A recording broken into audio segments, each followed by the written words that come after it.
Think back to August when you traded for Fred Johnson. What was your reaction at the time? And the way he filled in last year, the time he filled in, how does that, I guess, change your perspective in having him fill in this year?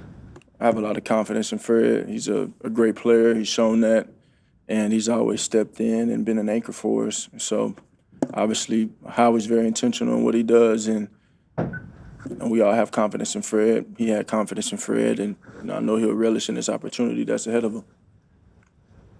Yeah, there was a report over the weekend that there's some frustration building in the locker room with your approach. How do you kind of digest that, and what's sort of your reaction to it? Just go to work every day. Go to work every day, and continue to go out there and try and do my best. Being in the position you are as a starting quarterback in this league, does that kind of come with the territory? And how do you learn to deal with those? I think it definitely does, and I take a lot of the responsibility when things are going. I guess I get a lot of attention when things are going well and when things are not going so well. And so I never run away from holding myself accountable. And I think, you know, I think that's exactly what I've taken the approach of doing. When I look at this last game, I take great pride in what we do on offense. I take great pride in how we go out there and play as a team and what our flow is. And so we obviously got work to do, and I think that obviously starts with me. That's always my approach. That's always me looking internally first in everything that we do, and then in due time rising above. If there are frustrations from your teammates or coaches with you, do you feel like you're open to them coming to you with? Well, I can't get into hypotheticals of if. Ultimately, it's about coming in here and working and leading and bringing good energy and going out there and showing about how you work. At the end of the day, we come out here we are here to play as a team and to play together and go out there and find ways to win. And so that's where we all have our focus at. So those things haven't been brought to you directly. I don't want to get into that. I know it hasn't though. How about you personally? Y'all bring it to me. I mean, I think it's a bit of a different thing. Again, I don't want to get into the weeds of anything ultimately. But from a personal level, that's what I was going to ask you about. How do you sort of, I assume you get frustrated at times with certain things. How do you sort of overcome that? It comes with the nature of it. It comes with the nature of it. Everybody's going to have an opinion, and I give a lot of respect to those things. Ultimately, we're all here to do the same thing, and so it's about the pursuit of that. And I've always encouraged trying to work together to achieve that. Jay, and you played the Cowboys a long time ago. Is this team different from that game to open the season, and how are they different? I mean, obviously the acquisitions that they've had and they've made, they've always been a really good team, very competitive team, and as a team, I think they've taken a step forward. They've got some great talent on both sides of the ball. They got great playmakers. Great challenge for us, so you got to be ready to go out there and play a good game. How about your team? How are you guys different from September 4th or whenever it was?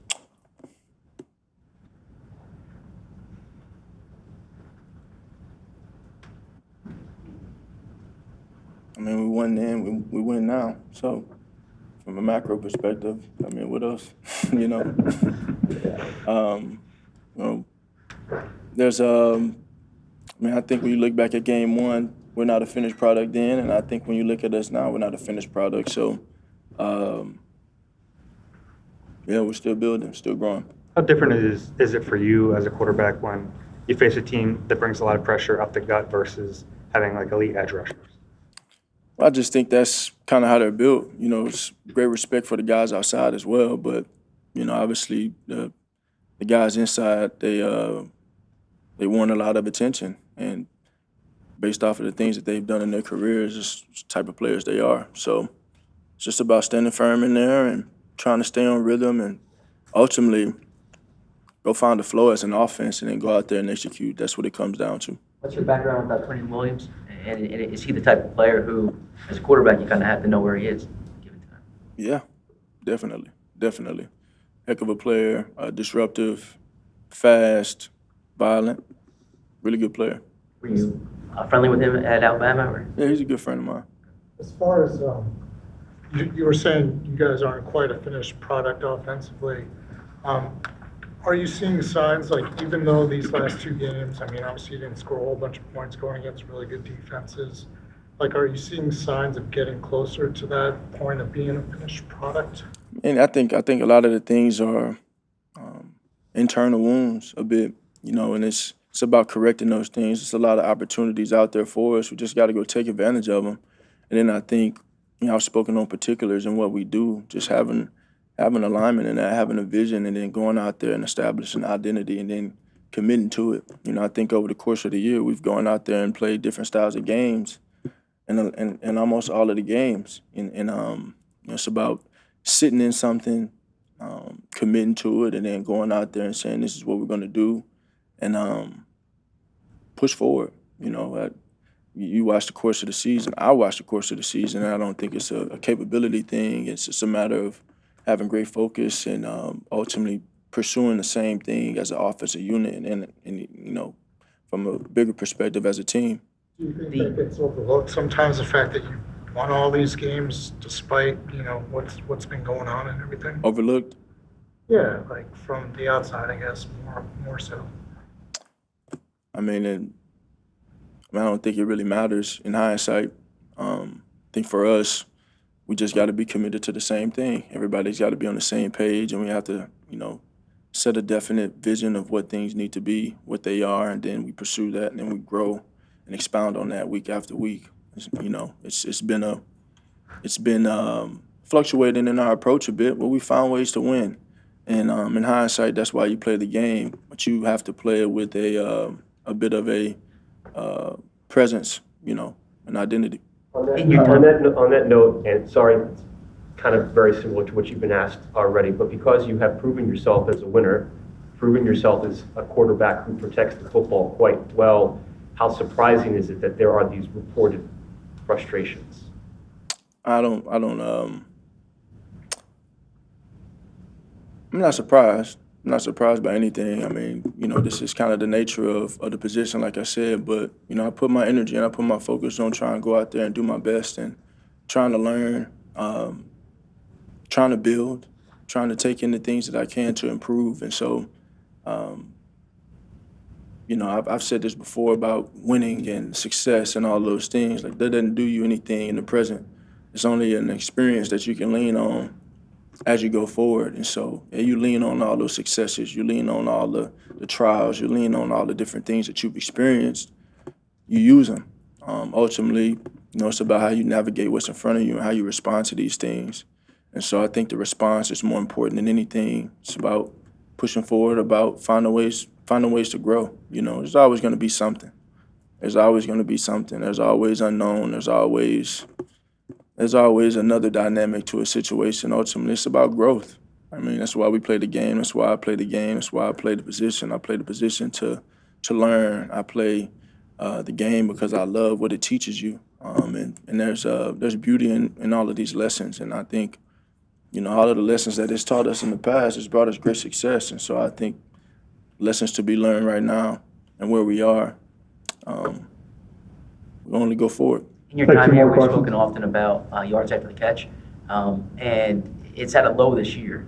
We can look at receivers, we have routes, but what's going to be a quarterback's role in generating yards after the catch? Yeah, well, you want to give guys advanceable balls to hit them on the run and give them a advantageous opportunity to, once we create that separation we need, now you can get loose with the ball and go make a play. So I think we've had opportunities where we've done that, and then there have been some where we hadn't. So, you talk about explosive plays, a lot of them have come from that over time. What is your perspective on what Tank Bigsby has brought to the offense? It feels like he's brought the spark in different moments. What is your perspective on what he has?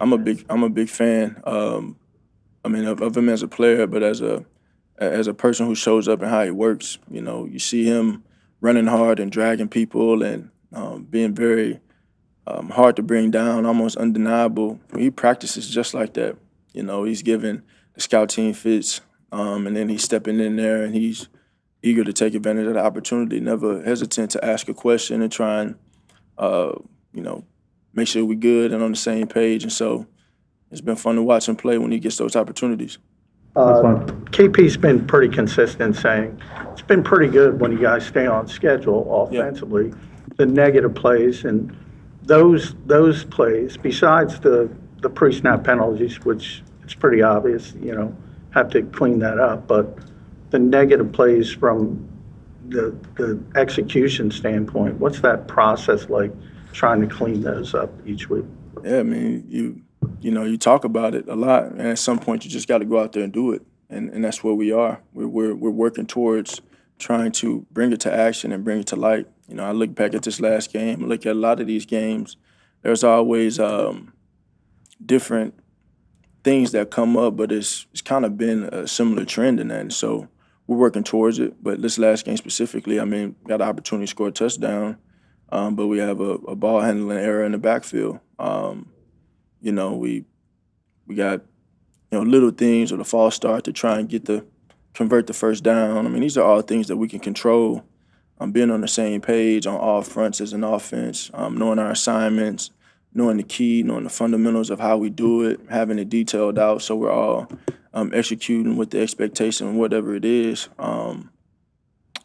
It's just gotta be important. It's gotta, you gotta take pride in all those little things, those little details. And, you ask me how I lead, you ask me how I try and set the precedent for those things. Is just go out there and try and do it myself. And, if something's not enough, then you do even more. You work even harder. You give even more of yourself. And so, that's how my mentality has always been. And, that's not going to change in terms of trying to improve and trying to, get to where we want to go. And so, I think in hindsight, that's what it's about. It's just about constant growth, and building forward.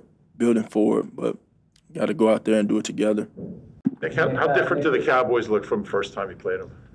Yeah, obviously some different personnel in there, and they do, as you grow throughout the season, doing some different things. You got a little bit more tape on them, obviously, now than we did a lot more tape than going into the first game with, had to look at some Bear stuff and some different things there. But yeah, they look different, not only personnel-wise, but also some, as you looked at them going into the first game, there was a lot of unknown. Nick, there's been a few reports about Jalen over the past week. My question's not about the substance of the report, but what do you think about the fact that there are seemingly people in the building talking about Jalen through the media in a negative way? Yeah, again, when there's not a name on it, I don't put a lot of credence into that.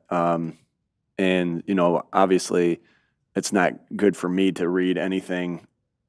I got to prepare to do my job, right? And if I'm thinking about other things, and so now when Bob preps me for it, I don't necessarily believe everything that's being written. I just don't. I've been around long enough to know that, so I don't give it a lot of credence when there's not a name. And again, just don't fall into the trap of believing everything you see or read. Defensively, specifically with the Cowboys, because of your history with Matt, but they have changed personnel pretty significantly, injury-wise, getting Quinn and all that. That part of it, because they've been successful offensively, but they're getting better defensively. Is that a bigger concern for you coming into the week? I think you always go into a game. This is the NFL. Any team you play, you better be being ready. And the Cowboys always have our attention. They've been a good team for a long time and have a lot of respect there. So, this is obviously our next game, so our biggest game of the year, and a lot of respect for this team. The moves that they've made to to help their team out, I have a lot of respect for that. And then the players that they have over there, the coaches that they have, I think Coach Shoddy does a really good job. Just watching him from afar, got a lot of respect for him and the coaching staff that they have over there and the players that they have on that team. You haven't had a plan extensively for Lane being out in a couple seasons. How much does it holistically alter game planning, protection planning, and how you guys go about doing it? Yeah, I feel, obviously Lane's one of the best players in the NFL. So, it makes you do a couple different things here and there. We have a lot, with that being said, I have a lot of faith in the guys, with Fred, We've had a lot of guys play, through the length of the seasons that we've had the past, 4 years. We need all hands on deck. So we've had a lot of guys play, so a lot of experience doing that, not just with Lane, but with every position. So you'll miss Lane, no doubt, if he's unable to go. But not have a lot of faith in the guys that we have, and obviously faith in the process that we have to get ourselves ready with different players. As a follow-up to that, in the role meeting before the year, how did you envision Fred Johnson's role? And given the nature of that position, did you see a day where he likely would have to step in to start? Yeah, I think that when you do talk about that, you look at past experiences and you show Fred playing really well against against Cincinnati last year or whatever the game may be, and you say, hey, you're the next guy in or whatever it may be, and I can't remember exactly how it went down, but imagine it was something like that, and be ready for when your number's called, and you just never know when that's going to be, and that's every backup. Every guy's one snap away from going in, and so like I said, I have a lot of faith in him. There's a reason why we were putting him in to play in those big packages, because we have a lot of faith in him, and for what we were trying to do, we felt like he was one of our best 11 to do what we were trying to do on those particular plays. So obviously the faith is high there, and he's earned that. Nick, what have you thought of Kevin's performance as a play caller? And how do you review that performance like week in and week out? Yeah, you always go through, I go through everything, situation. One way I look at it is situationally. I'm gonna look at that of how we kind of handled things situationally. How did we play 2-minute? How did we play 4-minute? How did we play backed up? How did we? It's kind of one of the third down. And so red zone, all those different things, and because there's got to be alignment with the vision of how we manage the game as well. All right, and then excuse me.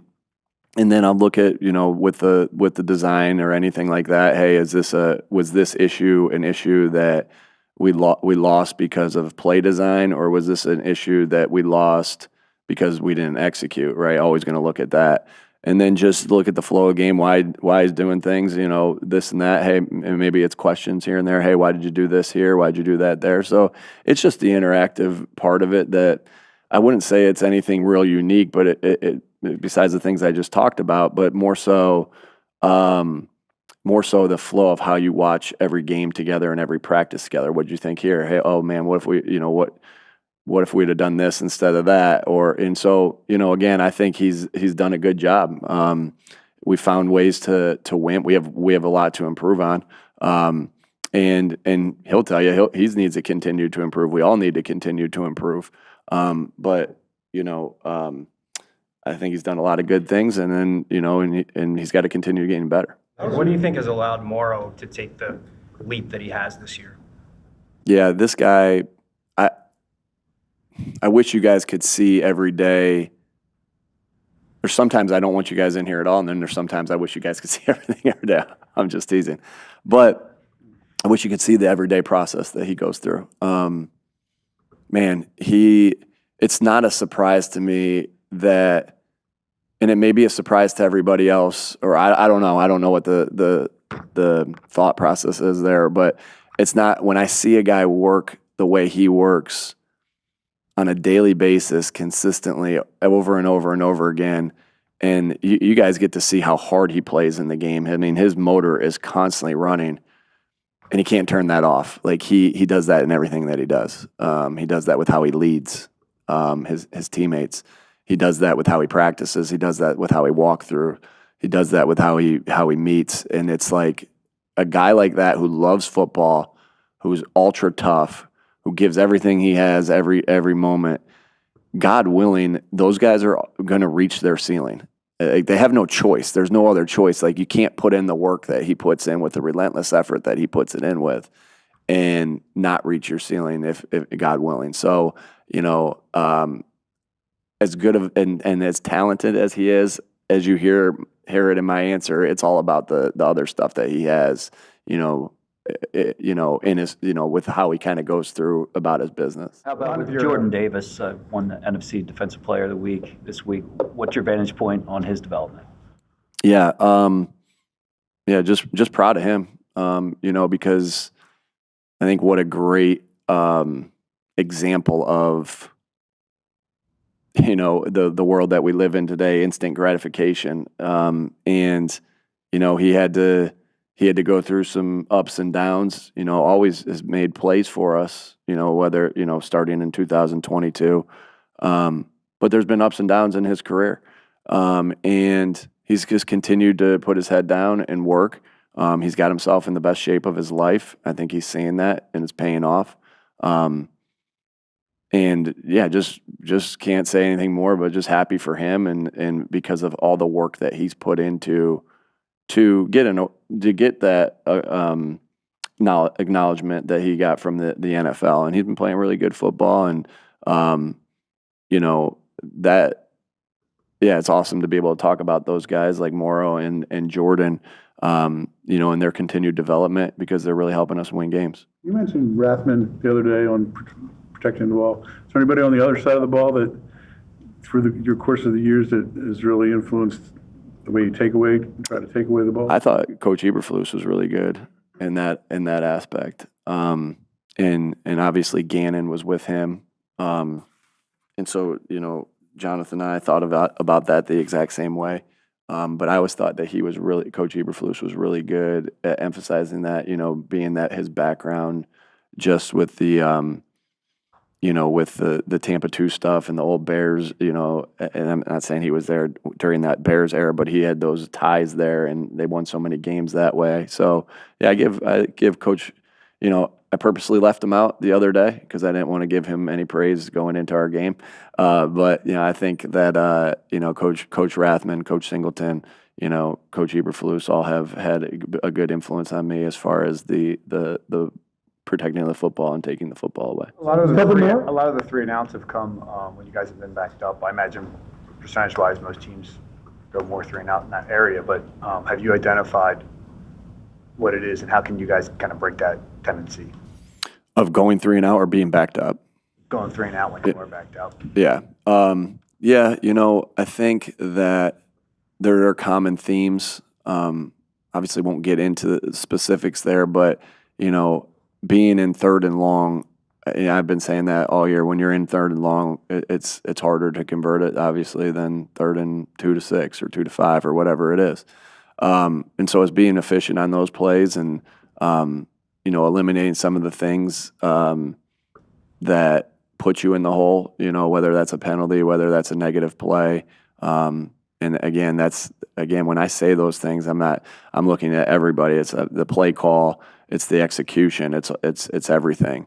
And so, I think it always keeps coming back to being able to be ahead of the sticks, and being able to be explosive. It doesn't have to creep its way out of there, right? It doesn't have to be 3-yard gain, 3-yard gain, 5-yard gain, 7-yard gain. It can be 20-yard gain, being explosive back there as well, which is some of the things that we're continuing to work on as a staff, as players, of how we be more efficient in those areas. As you try to find, you spoke a lot about yards after the catch, and you specifically mentioned getting the ball with guys running within 5 yards of the line of scrimmage. Has that shifted over your time here? Do you see changes in terms of the route concept? How do you explain that? Not necessarily that shifted, but obviously want to always be able, defenses have changed, slightly, but you still try to work your way to get the shallows and crossers against what you want them. And again, we've had areas of success with that here, have had areas of success with that in the past of other places I've been. Always something that we want to think about to be able to get our guys the ball in space to make plays. And that's, maybe there's different thoughts of how we do it now. That doesn't mean we aren't still thinking about the other ways we've done it as well. But obviously you grow, you you add something to it, you take something away from it to continue to try to make it be what you want. Last one, Cade. As you try to find more consistency on offense, how do you not fall into the trap of maybe pressing or getting out of character to make some of those explosives or get things going? Yeah, I think that's a good question. I think that when you're in the midst of a game or when you're in the midst of preparing for a game, it's so important that you stick to your process. Like, I always compare it to these guys like a free throw when everything is noisy around you and everything's going crazy and the magnitude of the situation, whether you've had a lot of success or whether you've had a couple games, because 2 games before that have a lot of success. 2 games after that haven't been as good. And regardless of what that is, there's always going to be ups and downs in a season.